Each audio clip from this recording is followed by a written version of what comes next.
Today is the last day San Diegans can apply for flooding relief from FEMA. This week, FEMA has been averaging about 100 applications a day.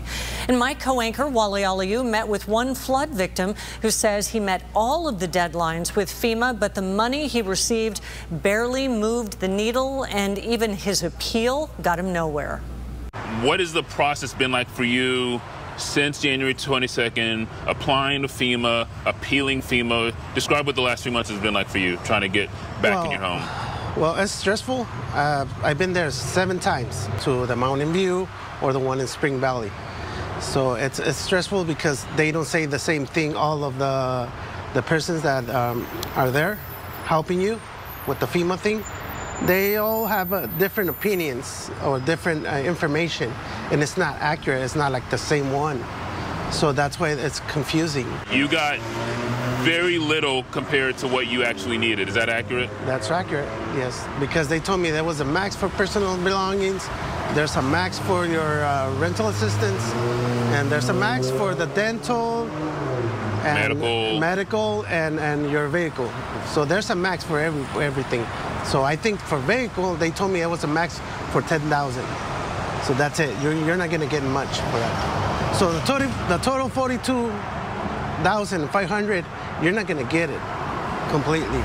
Even though if you want more for your personal belongings, no, because there's a max for everything. That's what I got told. So where does that leave you now? Well, it leaves me like frustrated. I appealed for my personal belongings, and they told me, no, you got the max for it, so we can't give you any more. So it was pretty frustrating and pretty sad, because you feel you lost more than that, you know? So is that it? There's no more appeals? Can you come in and show more receipts, like I had to spend this, I had to spend this? I showed them receipts for my personal belongings and everything, and they told me I still got denied. So. And they told me for my car, I had 2 cars, so they could pay for one.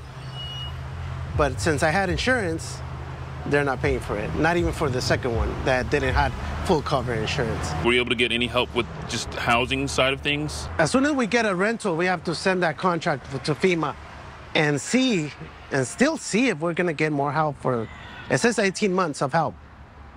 But we're gonna put it like it's tricky, because if you have to get a rental contract, say that it's temporary.